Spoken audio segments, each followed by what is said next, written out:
जैनेन जी, सीधी उंगली से लग रहा घी निकल नहीं रहा था। दावे मुख्यमंत्री बड़े बड़े करते हैं कि बहुत बढ़िया कानून व्यवस्था चल रही है, और नेता से लेके छोटे से बड़ा नेता आपका कह रहा था कि चलने नहीं दूंगा, और थानेदार दरोगा जी सस्पेंड, एसआई सिपाही सस्पेंड। तो ये फिर किस बात की हनक, ये कि बहुत बढ़िया लॉ एंड ऑर्डर है, और इतने छोटे से आदमी की सस्पेंशन से क्या खुश है क्या सुहेलदेव सुभाषपा? ये कहानी कुछ और थी। कुछ तो सस्ता लो, सब बढ़िया लो, इसमें क्या खास बात है? थोड़े में ज्यादा स्वाद, यही तो है इसकी खास बात। प्रायोजक हैं cancer healer centre, a new beginning.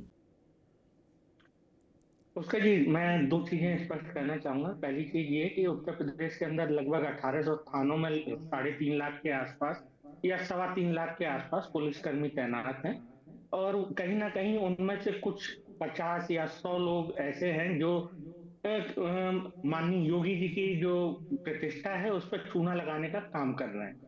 तो इन्हीं में से ये एसएचओ हैं, दरोगा हैं और सिपाही हैं जिन्होंने ऐसा काम किया, और स्टेनो भी उन्हीं में कहीं ना कहीं शामिल है। और हमारे नेता माननीय ओम प्रकाश राजभर जी ने भी कहा, और जैसा कि माननीय अरुण राजभर और माननीय अरविंद राजभर जी ने भी कहा, और इस पर कार्रवाई भी हुई कि वहां पे जो दरोगा हैं और सिपाही हैं उनको निलंबित किया गया है, जांच चल रही है, और एसएचओ के खिलाफ विभागीय जांच के आदेश दिए हैं। लेकिन बात यहाँ तक नहीं है। बात है आप निलंबन करने के बाद क्या उनको दोबारा पोस्टिंग नहीं दे देंगे, किसी और थाने में पोस्टिंग नहीं दे देंगे? हमारा जो पूर्ण उद्देश्य है वो है कि आप निलंबित करके जांच करवा के उनको नौकरी से बर्खास्त करिए, जेल के पीछे डालिए ऐसे लोगों को जो शासन और प्रशासन का माहौल उड़ाते हैं और बेवजह जो शासन के द्वारा मिली हुई शक्तियां हैं उनका दुरुपयोग करते हैं। आप तो दोनों इस सरकार के भी अब 2.5 साल पूरे ही, मतलब 3 साल पूरे ही हो गए हैं। मार्च आ गई 5, अब 10-12 दिन में कंप्लीट हो जाएंगे। 25 मार्च को लिया था शपथ, अगर मुझे ढंग से याद है 2022 में। तो अब तो वो भी टाइम नहीं, 3 साल हो गए। 3 मजबूती में आप छोड़ दीजिए 1.5-2 साल पिछली सरकार के, और इस सरकार के तो 3 ही 4-5 महीने परमानेंट इसी में। तो आपको ये अरुण राजभर को, ओम प्रकाश राजभर को ये बताना पड़े कि अगर मैं पार्टी मतलब सरकार का साथ छोड़ सकते हैं, कोई लोड ले रहा है। मुझे तो लगा नहीं कोई नेता बहुत बड़ा एएसपी से बयान दिलवा कर ख़त्म कर दिया। आप अपनी प्रतिष्ठा चाहे जितना बढ़वाना चाहे, मगर मुझे नहीं लगता है एसपी ने भी इस पे बयान देना सही समझा, और नेता तो कोई और मंत्री आया नहीं पक्ष में। तो ये कैसा सम्मान मिल रहा है? ये सम्मान आपको कैसा मिल रहा है? देखिए, मैंने पहले ही कहा कि शासन प्रशासन में कुछ लोग ऐसे होते हैं जो जिनके ऊपर से अभी भी समाजवादी मानसिकता गई नहीं। ठीक है, वो समाजवादी मानसिकता उनकी सुनिए ना, करेंगे, और सुनिए ना, समाजवादी पार्टी के साथ आप भी रह लिए, हमने इसीलिए छोड़ दिया। ये समाजवादी पार्टी ठीकरा फोड़ना बंद कीजिए ना। 2017 वाला मानसिकता है ना, ये तो बड़ा गजब की मानसिकता है। जो उनके 5 साल की मानसिकता ऐसी है जो अगले 8 साल नहीं उतर रही है, और आप 8 साल समझा रहे हैं तो भी वो समाजवादी पार्टी चल रहे हैं। वो मानसिकता को दूर करेंगे हम लोग जी। ठीक है, मेरा कहने का मतलब यही है कि कुछ लोगों के ऊपर जो पुरानी मानसिकता है उसमें किसी तरह से अभी तक बचते रह गए, वो मानसिकता उनकी अब उजागर हो रही है, उसको दूर करने का काम करेंगे। कल हमारे नेता सभी वहां जा रहे हैं, कार्यकर्ता जा रहे हैं। कार्यकर्ता हमारी पार्टी के लिए सर्वोपरि है, और हर पार्टी का जनाधार जो होता है कार्यकर्ताओं के द्वारा ही होता है। अगर कार्यकर्ता को ही आप इस तरह से दुर्व्यवहार करेंगे तो पार्टी नहीं चल सकती है। और जनता का भी कहीं ना कहीं ये सब देख के मनोबल टूटता है, जनता परेशान होती है। जनता को भी लगता है कि ये शासन और प्रशासन कैसा दुर्व्यवहार कर रहा है, और अगर एक नेता और कार्यकर्ता के साथ, तो आम लोगों के साथ क्या दुर्व्यवहार होगा जिसकी कहीं पे भी कोई रिपोर्ट दर्ज नहीं होगी ऐसे मामलों में। मुझे ये बताइए ना, सुभाषपा आम लोगों के लिए कब धरना प्रदर्शन करने उतरी? पिछली बार घोसी का मसला मुझे याद है, तब भी यही था कि हमारे कार्यकर्ता पीला गमछा, ओम प्रकाश राजभर ने बोला था ये पीला गमछा लाल बत्ती समझो इसको, बोला था ना? नहीं सुनिए ना, सुनिए तो केवल उत्तर प्रदेश में क्या सुरक्षित रहना है तो पीला गमछा डालना पड़ेगा, नहीं तो फिर कोई सुनेगा भी नहीं, ना कोई लोड लिया जाएगा।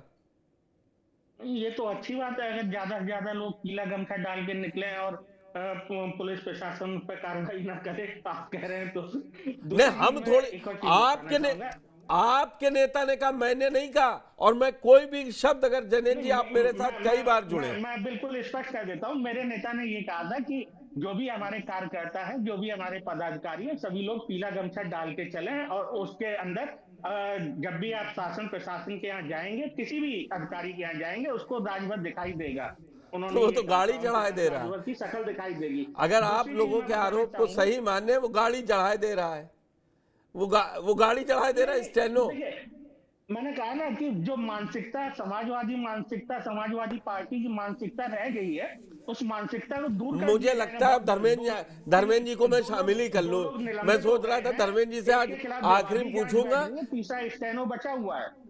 मैं ठीक, धर्मेंद्र जी मतलब आपको सत्ता छोड़े 8 साल हो रहे धीमे धीमे, फिर भी आप लोग अपने कारनामे करवाई ले रहे हैं, कुछ एसएचओ से, किसी डीएम से, किसी एसपी से। ऐसा आपके सहयोगी जो साथ में लड़े थे चुनाव 22 में, वो कह रहे हैं। जैनेन जी के साथ मेरी भावनाएं अभी भी जुड़ी हुई हैं, और इनके आप कार्यकर्ता को जो लाठी मिली है, अभी इनके कार्यकर्ता आंख के पास भी दिखा रहे थे, उस पीड़ा को हम महसूस कर रहे हैं, और हमें इस बात का हमेशा दर्द बना रहेगा कि भारतीय जनता पार्टी की योगी सरकार ने एक कार्यकर्ता के खिलाफ इतनी बर्बरता से जो कार्रवाई करवाई है, इससे ये पता चलता है कि उत्तर प्रदेश सरकार में कोई कानून नामी कोई चीज नहीं, कोई किसी को भी मार सकता है। आप समझो कि एक कार्यकर्ता, रूलिंग पार्टी के कैबिनेट मंत्री, उनके कार्यकर्ता को पुलिस डंडे मार सकती है। यही कार्रवाई जब समाजवादी पार्टी या किसी और विपक्षी दल के नेताओं कार्यकर्ताओं के साथ जब योगी सरकार करती थी, और हम जब उसका मुद्दा उठाते थे आपके चैनल के माध्यम से, पूरे देश के सामने लाते थे, तो जैनेन भाई कहते थे कानून का राज है, कोई बचेगा नहीं इसमें, उसने कुछ गलत किया होगा। तो आज जैनेन भाई को ये बताना चाहिए कि जो उनके कार्यकर्ता ने कहा है वो गलत कुछ किया था, इस वजह से उन्होंने मारा, या फिर उन्होंने कानून को हाथ मिला, दोनों में से कोई एक बात सही है। अब ये तीसरी बात बता रहे हैं कि वो समाजवादी मानसिकता से मारा है, या तो समाजवादी पार्टी की मानसिकता, या समाजवाद को समझते नहीं होंगे समाजवाद क्या कहता है।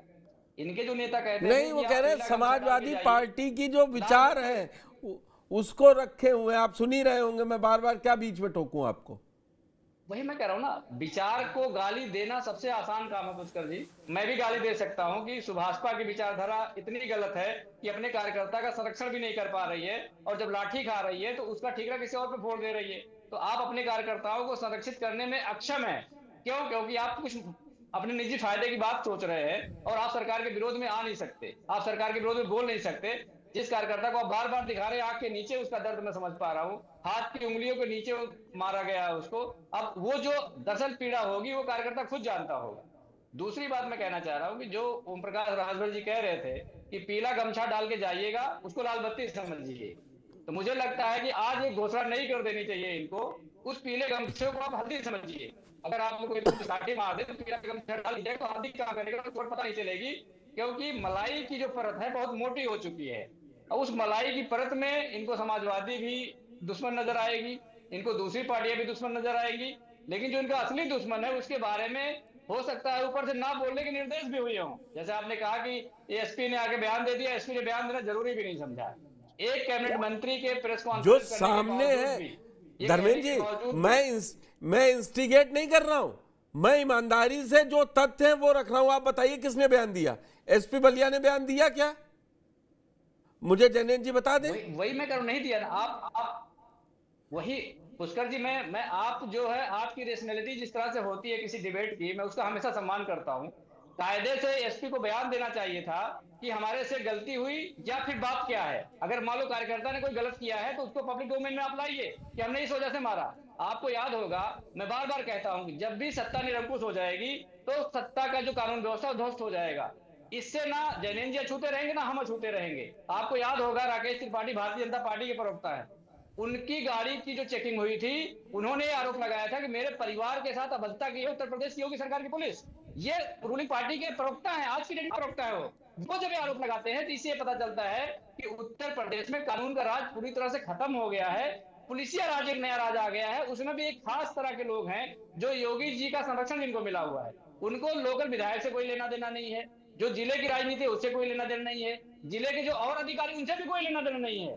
अधिकारी जो उनके चुनिंदा अधिकारी है जिन पे उनका हाथ है, उन्होंने पूरी छूट दे रखी है। आप किसी का इनकाउंटर कर दीजिए, किसी को लाठी मार दीजिए, किसी की आंख फोड़ दीजिए, किसी का कान तोड़ दीजिए, जो मन हो आप कर दीजिए, किसी गाड़ी रोक लीजिए, किसी संपत्ति ध्वस्त कर दीजिए, किसी घर पर बुलडोजर चला दीजिए।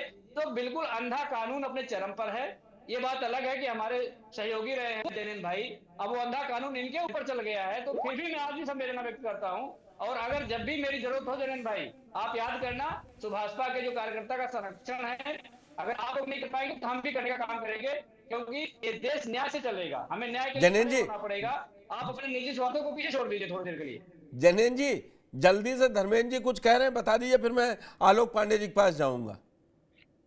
नहीं, धर्मेंद्र जी की पीड़ा मैं समझ सकता हूँ। धर्मेंद्र भाई जो भी कह रहे हैं, देखिए होता क्या है कि जो मैंने पहले भी कहा कि अगर 3-3.25 लाख के पुलिस कर्मचारी हैं, पुलिस में भर्ती लोग हैं, तो कहीं ना कहीं उनमें से 10-50-100 लोग ऐसे निकल ही आते हैं। ये हर फील्ड में होता है, और मैं उन्हीं को लेके ऐसे बयान दे रहा हूँ कि उनके ऊपर कार्रवाई होगी और बिल्कुल होगी। लेकिन जो मेन चीज है कि ये कर क्या रहे हैं, ये माननीय योगी जी का जो सुशासन का दावा है उसमें कहीं ना कहीं पलीता लगाने का काम यही लोग कर रहे हैं। बाकी जो 99% लोग हैं वो सुचारू रूप से सुशासन लागू करने में समर्थ हैं, और लागू किया हुआ है उन्होंने उत्तर प्रदेश के अंदर। लेकिन ये जो 1% लोग कहीं ना कहीं एक मिनट, कुछ तो सस्ता लो, सब बढ़िया लो, इसमें क्या खास बात है? थोड़े में ज्यादा स्वाद, यही तो है इसकी खास बात। प्रायोजक हैं cancer healer centre, a new beginning.